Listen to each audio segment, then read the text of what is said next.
In 2015, a genetically modified salmon hit the North American market. Now it's being farmed in Australia and it's coming soon to a store near you.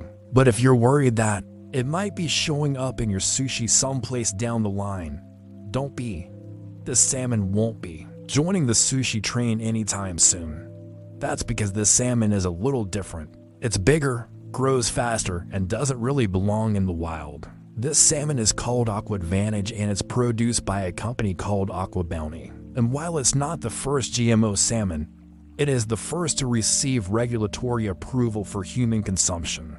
And it's been approved for sale in the US and Canada. But before we get too excited about this fast-track to market approval, we should talk about what exactly is different about this salmon and whether it could spell danger for its wild counterparts. Before we get into that, now back to the salmon. So what is this salmon so worried about? Well, unlike its wild cousins, it doesn't have to worry about the seasons. You see, normally, commercially farmed Atlantic salmon are fed and cared for in ocean pens. These pens typically hold thousands of fish in a small area enclosed by a net. While these pens keep the salmon from escaping into the open ocean, they don't keep them entirely separate from the surrounding environment. The salmon inside can still interact with the wild salmon swimming past in the currents. These wild salmon are usually smaller and slower growing than their pen-raised counterparts. And because of this difference in growth rate, they don't compete much for food.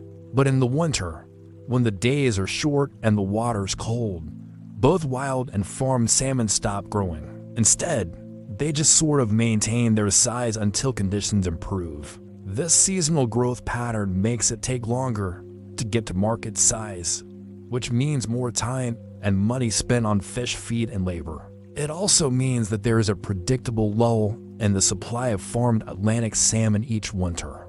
But this is where the GMO salmon is different. By introducing a growth hormone gene from Chinook salmon and a promoter from an eel-like fish called ocean pout, scientists were able to create a salmon that grows year-round at a faster rate, reaching market size in 16 to 18 months instead of 3 years. Faster growth means earlier harvest and earlier profit for the company, and a seemingly endless supply of farmed salmon for consumers.